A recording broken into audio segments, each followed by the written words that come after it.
We've now got some scaffold put together for our moderation service. So now we need to go around to all three of these different services and make a couple of changes to each ones.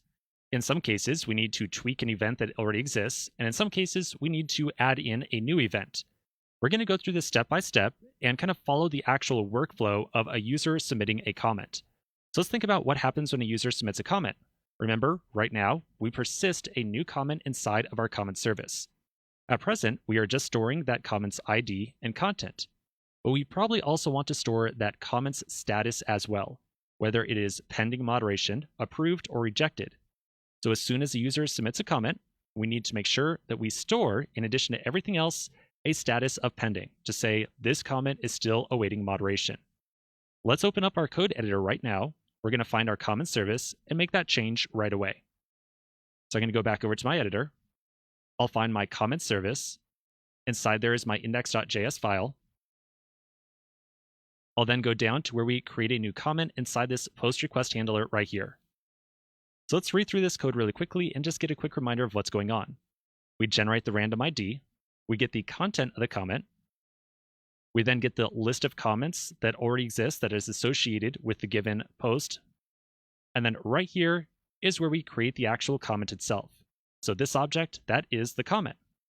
So we want to add into that object this new status property. And by default, it should always be pending.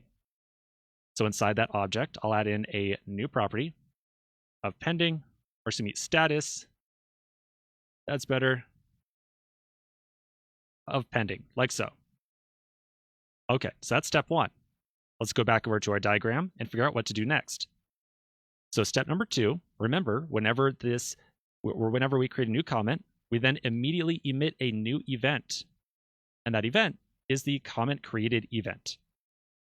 That's going to go into our event bus and then get sent over to both the moderation service and the query service. Remember that we are sending it over to the query service so that the query service can immediately store that comment. And the entire idea there was that we wanted to make sure the query service, as soon as possible, had a copy of that comment, so that if a user refreshed this page after adding a new comment, they could immediately see it on the screen, as opposed to waiting for some moderation event coming out of the moderation service. So we need to open up our query service now, and we need to make sure that when we send over that event, we take off the status property from the event and save it inside the query service as well. We also need to make sure that the event itself also includes that status property. So let's go to our comment service first. Here's where we were just looking at a moment ago. This is where we create the comment created event. Right now, it does not reflect the status of the comment. So let's add in that status right now. In the data property, I'll add in status of pending. So now when this event goes over to our query service, the query service is going to understand, okay, a comment was created and its status is pending. So now we can go and open up our query service. We're going to make sure that when it receives this event, it persists that little extra piece of information that we are now adding in of status pending. So I will now go over to my query service. Here's the index.js file inside there. I'll go down to our code where we are handling a comment created event. So we're going to pull off that new status property that we just added in.